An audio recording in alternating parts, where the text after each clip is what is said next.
les filles, je vous retrouve aujourd'hui avec un What's in my bag spécial Back to School qui débute une série de 5 vidéos sur ce thème que vous pourrez retrouver d'ici la rentrée sur ma chaîne. Qu'on se mette tout de suite d'accord, je vous présente aujourd'hui un sac pour le jour de la rentrée, donc oui il y a beaucoup de blabla, et non pas pour un premier jour de cours où on commence à vraiment travailler. Pour commencer, sûrement sans surprise, je vous conseille de prendre un cahier. Celui-ci vient de chez Emma. Vous pourrez y noter toutes les informations qu'on vous donnera, que ce soit des démarches à faire ou même les fournitures que les profs vous demandent, puisque dans beaucoup d'écoles vous n'avez pas de liste avant la rentrée. Et certains profs ont des exigences vraiment super précises et particulières. Et puis au moins, si certains décident de commencer leur cours d'emblée, vous avez quelque chose pour noter sans pour autant vous encombrer. Toujours rien de bien fou, puisque la deuxième chose que je vous propose de mettre dans votre sac, c'est un agenda. Alors moi j'ai un agenda annuel qui me vient de Monoprix. Mais vous pouvez très bien avoir un agenda scolaire, c'est tout à fait pareil. À la rentrée, on a souvent un max de papier à faire signer à nos parents ou des options à choisir, etc.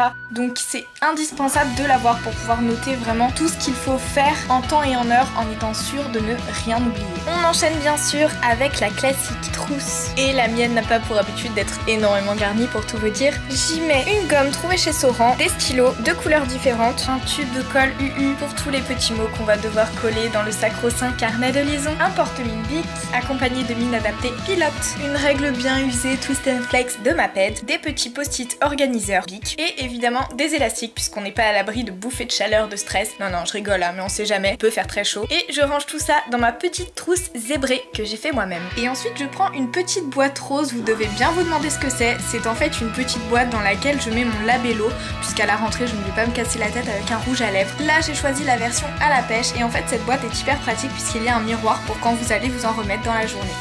Encore une fois, très classique mais pas inutile, la bouteille d'eau. C'est hyper important pour la rentrée puisqu'en fait vous avez pris l'habitude de boire un peu quand vous voulez pendant les vacances et vous avez besoin de vous hydrater régulièrement. En plus, comme je disais tout à l'heure, il fera sûrement très chaud à la rentrée, donc il vaut mieux s'hydrater. Et ça va avec, mais je prends avec moi des petits gâteaux puisque je ne serai probablement pas déjà calquée sur le rythme de la période scolaire en fait, et donc j'aurai forcément un petit creux à un moment de la journée qu'il faudra combler coûte que coûte. Souvent pendant les vacances scolaires, on oublie un peu ce que c'est de prendre les transports pour se rendre à son lieu de travail ou son école, etc.